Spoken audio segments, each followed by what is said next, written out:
requesting Sukumar Garu to please speak. First of all నేను America ప్రేక్షకులకు thanks చెప్పాలి. నా వన్ అనే సినిమా ఇక్కడ గనక వన్ నేను ఒక్కడనే కలెక్ట్ చేసి ఉండకపోతే ఇక్కడ నాకు ఇంకో సినిమా ఉండేది కాదు. ఆ విషయంలో మీరు చాలా హెల్ప్ చేశారు. Thank you so much.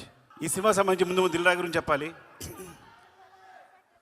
నాతో మొట్టమొదటి సినిమా తీయడానికి ఇప్పుడంటే డైరెక్టర్స్ అందరికీ చాలా అవకాశాలు వస్తున్నాయి. అప్పుడు కొత్త డైరెక్టర్కి అవకాశం ఇవ్వాలంటే చాలా డౌట్ పడేవాళ్ళు. అలాంటి టైంలో నాకు సినిమా ఇచ్చి నాకు నిలబడినందుకు థ్యాంక్ యూ సో మచ్. పాత మాట అనగాని ఎంత తీసినా ఆయన రుణం తీర్చుకోలేను ఈ జన్మలో నేను.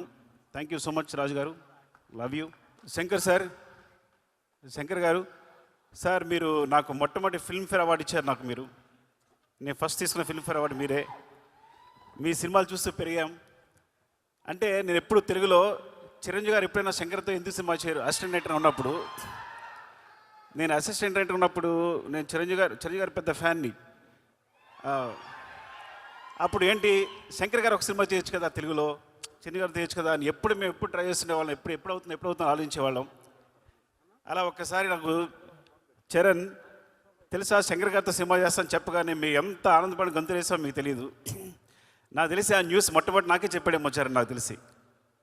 ఈజ్ లైక్ చాలా ఆనందపడ్డాం. అండ్ థ్యాంక్ యూ సార్, ఈ సినిమా చేస్తున్నందుకు, తెలుగులో చేస్తున్నందుకు, ముఖ్యంగా చరణ్తో చేస్తున్నందుకు thank you so much sir. Surya garu, actually మీ ఖుషికి నేను చాలా పెద్ద ఫ్యాన్. ముందు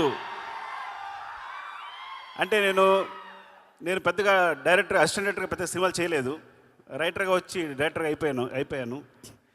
సో నేను ఒక 2-3 సినిమాలు పెట్టుకున్నా డైరెక్టర్ అవడానికి. ఏంటి ఏ సీన్ ఎలా తీయాలని. అందులో అప్పుడు సీడీలో మీ ఖుషి ఒకటి ముందుకి వెనక్కి వెళ్తూ ఉండేది, ఏ సీన్ ఎలా తీశారని చెప్పి. Thank you so much for teaching మీ. మా ఊరు అమ్మాయి అంజలి అండ్ ఈ సినిమా చాలా బాగా చేశారు. Thank you Thaman. నేను కొంచెం క్లిష్ట పరిస్థితిలో ఉన్నప్పుడు, ప్రాబ్లం ఉన్నప్పుడు ముందుకు వచ్చావు. నేను యూజ్ చేసుకోలేకపోయాను, కానీ నేను రెడీగా ఉన్నాను చేయడానికి. తను వచ్చాడు, ముందుకు వచ్చాడు. Thank you so much Thaman. And ఇంత మంచి మ్యూజిక్ ఇచ్చినందుకు, ఇంత మంచి సాంగ్స్ ఇచ్చినందుకు గేమ్ చేంజర్కి. అండ్ చరణ్ డార్లింగ్, ఎవరికి తెలియదు, నేను ప్రతి హీరోని సినిమా చేసినప్పుడు చాలా ప్రేమిస్తాను. ఆ సినిమా చేస్తాను బికాస్ ఒక సినిమా చేసినప్పుడు మా అనుబంధం 1 year 2 years ఉంటుంది. నాతో సినిమా చేసినప్పుడు 2-3 years ఉంటుంది. కానీ